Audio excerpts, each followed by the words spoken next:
జనగామ యాదాద్రి జిల్లాల ప్రజల పెద్ద పులి భయంతో అయితే వణికిపోతున్నారు. ఇక 20 రోజులుగా జనగామ యాదాద్రి జిల్లా పరిధిలో పులి సంచరిస్తోంది. పులిని పట్టుకునేందుకు సిద్ధంకి చంపక్ హిల్స్ ప్రాంతాల్లో ట్రాప్ బోన్లు ఏర్పాటు చేశారు అటవీ అధికారులు.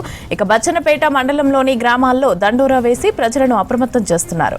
పులి జాడలను కనుగొని దానిని బంధించేందుకు ట్రాకింగ్ టీంలు 3 ట్రాప్ బోన్లు అదేవిధంగా 25 ట్రాప్ కెమెరాలు థర్మల్ డ్రోన్ కెమెరాలతో గాలిస్తున్నాయి. అటు యాదాద్రి భువనగిరి జిల్లాలో పులి సంచారం కలకలం రేపుతోంది. ఇక ఆలేరు మండలం తూర్పుగూడెం గ్రామంలో ఆవుపై పులి దాడి చేసింది. ఈ ఘటనలో రైతు నరేందర్ రెడ్డి ఆవు చనిపోయింది. పాదముద్రలతో పులి సంచారాన్ని నిర్ధారించారు ఫారెస్ట్ ఆఫీసర్లు.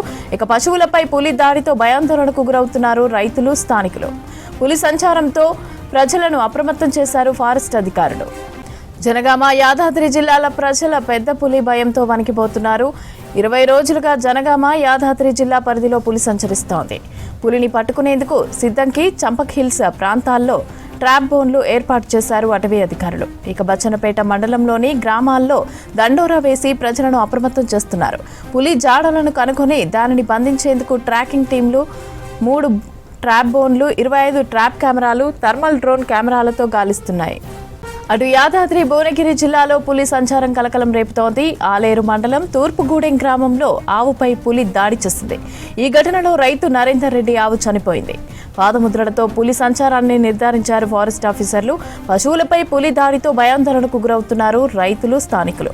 పులి సంచారంతో ప్రజలను అప్రమత్తం చేశారు ఫారెస్ట్ ఆఫీసర్స్.